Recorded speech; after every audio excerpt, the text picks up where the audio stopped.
tal parar para pensar um pouquinho na nossa alimentação? E a gente gosta do churrasco, a gente gosta ali da carne, da linguiça, a gente, enfim, eu acho que é um pouco também cultural. Chega final de semana, a gente gosta, né, de reunir pessoas para a gente festejar e normalmente um churrasco vai muito bem. No entanto, hoje a gente vai conversar com a nutricionista Adriana Stavro. Bem-vinda, tudo bem? Muito obrigada. Prazer obrigada estar aqui. pelo convite. Prazer é nosso. Ela já está com uma mesa linda, pronta, porque hoje você vai contar pra gente um pouco dos últimos estudos e o quanto, embora a gente possa continuar ingerindo, né, carne e proteína de origem animal, o quanto é benéfico para a nossa saúde e longevidade trocarmos por mais legumes e vegetais, não é isso? É isso mesmo. Então, na verdade, não é necessário a gente se tornar vegano, vegetariano, né, fazer uma escolha assim mais radical. Mas os últimos estudos mostram que um dia que a gente fica sem comer carne, a gente já tem inúmeros benefícios para a saúde. Olha, então aquela segunda sem carne, aquela segunda famosa, sem carne, né? Que eu já preconizo há muitos anos, eu falo para os meus pacientes que não precisa necessariamente ser a segunda, pode ser a terça, a quarta, mas que seja um dia da semana. Já tem inúmeros benefícios para a saúde e não só para a saúde, para o meio ambiente também. Verdade. Tá? Outro estudo que eu li em relação à quantidade de fibras. Então, quando a gente diminui a quantidade de proteína de origem animal, a tendência é a gente aumentar o consumo de fibras. E ontem eu li um estudo, um único estudo, e ele só falava dos benefícios das fibras em relação à nossa saúde. Tá. Então, ele listava menor risco de doença cardiovascular, menor risco de desenvolver diabetes mellitus do tipo 2, menor risco de ter hipertensão. Então, quem já é hipertenso consegue ter um controle melhor. Além disso, ele consegue ter toda uma melhora na nossa microbiota intestinal, que hoje a gente já sabe que a nossa microbiota, a gente tem ali esse eixo microbiota e cérebro.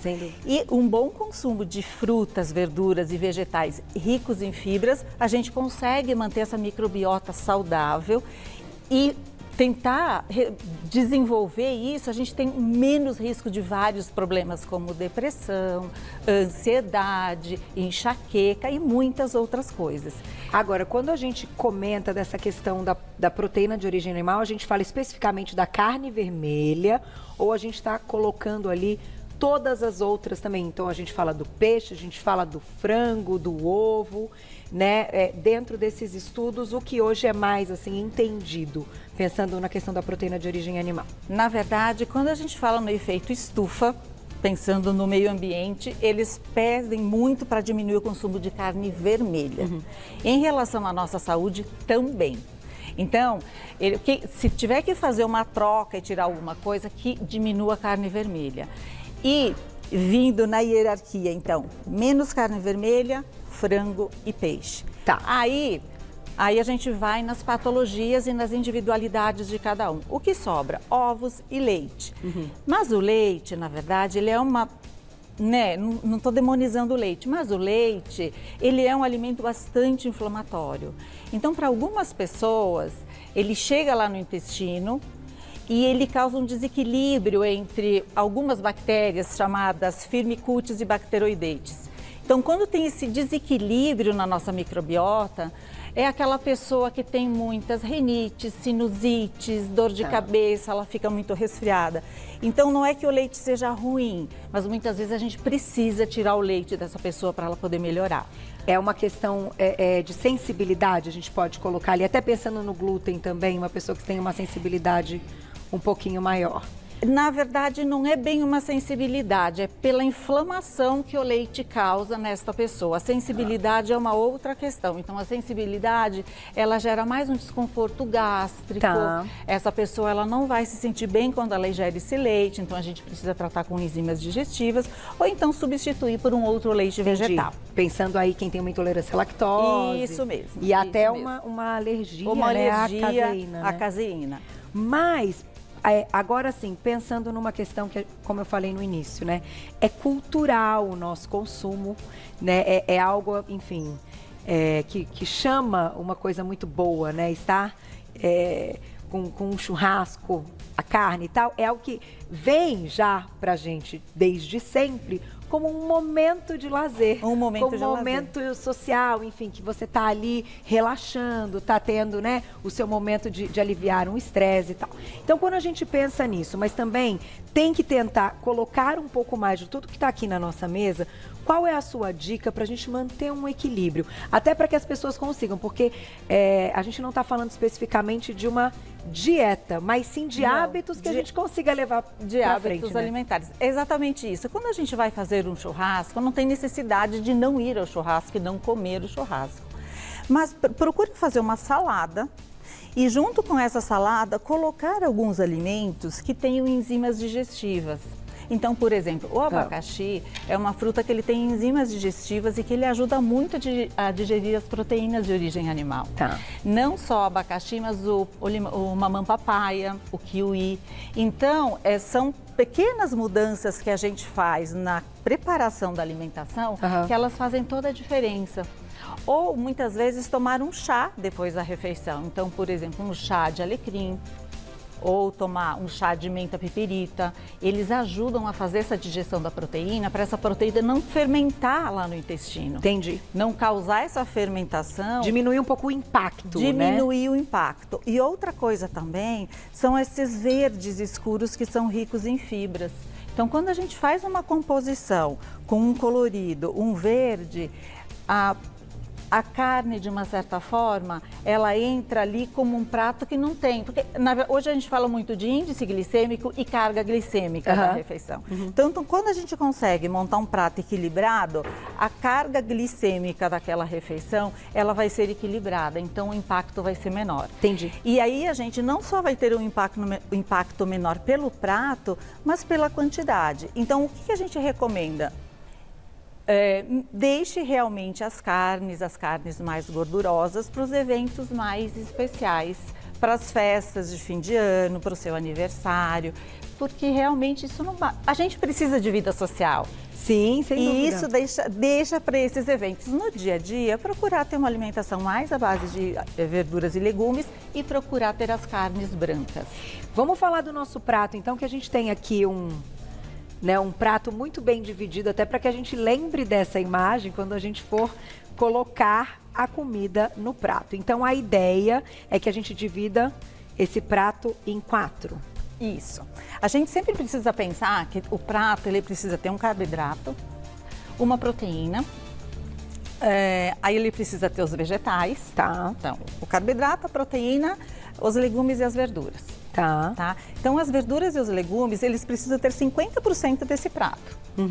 E aí, os carboidratos, dependendo ali da dieta que ele está fazendo, se é uma low carb ou se é uma normal carb, ele vai ter um pouquinho mais. Tá. E a proteína. Tá? Se é uma proteína de origem vegetal, a gente pode colocar os grãos. Então, é a quinoa, a gente pode colocar o tofu, a gente pode colocar essas proteínas, grão de bico, que é uma excelente fonte de proteína vegetal, a ervilha. Ou, se você está optando por uma proteína de origem vegetal, se você for um ovo lacto-vegetariano, pode ser um ovo. Se você é um lacto-vegetariano, talvez você possa colocar uma fatia de queijo. Ou se você for um vegano, você pode colocar um tofu. E discutindo um pouquinho essa questão até de quem vai diminuir, mas não retirar totalmente a proteína de origem animal. Hoje, pensando nos veganos e vegetarianos, a gente tem um público enorme de veganos e vegetarianos. Também vou te pedir dicas para que também não falte, muito dessa proteína. Eu acho que a grande dificuldade de quem é vegano e de quem é vegetariano e tirou, por exemplo, o ovo e tal, é realmente colocar uma quantidade proteica adequada no dia. Você, assim, pensando nisso, é a favor de suplementação? Qual a sua opinião? É assim, na verdade, tem duas vertentes ali no mercado que fala. Mesmo sendo a vegana, mesmo sendo a dieta vegana, ela consegue suprir todas as necessidades. Tá. Com exceção da vitamina B12, porque ela é fonte de origem animal e a gente precisa suplementar. Só que para a gente conseguir todos esses aminoácidos essenciais, a gente precisa ter uma variedade de grãos nesse prato. Então, essa alimentação ela não pode ser aquela alimentação monótona, ela precisa ser variada. Então, a gente precisa ter um prato colorido e esses grãos precisam ter pelo menos 3 tipos de grãos no prato. Porque as proteínas vegetais, elas têm todos os aminoácidos essenciais, mas em menor quantidade. Tá. Então, a gente precisa fazer essa mistura, fazer esse mix de grãos para a gente conseguir todos esses aminoácidos. Tá? Então, a gente precisa... Acaba sendo um tiquinho mais difícil, mas colocando em prática dá certo. Colocando em prática dá certo, e eu falo, no início, quando a pessoa se propõe a fazer uma dieta com proteínas de origem vegetal, não é impossível. Ela dá um pouquinho mais de trabalho no início até ela pegar o jeito. Tá. Depois que ela pegou o jeito, ela consegue fazer tranquilamente. Concordo, porque a gente faz um tantão já e depois pode congelar, E pode né? congelar, faz mini porções, congela e vai descongelando. E assim como os legumes, as pessoas falam, é muito difícil? Não, muitos legumes e verduras você pode fazer, preparar e congelar.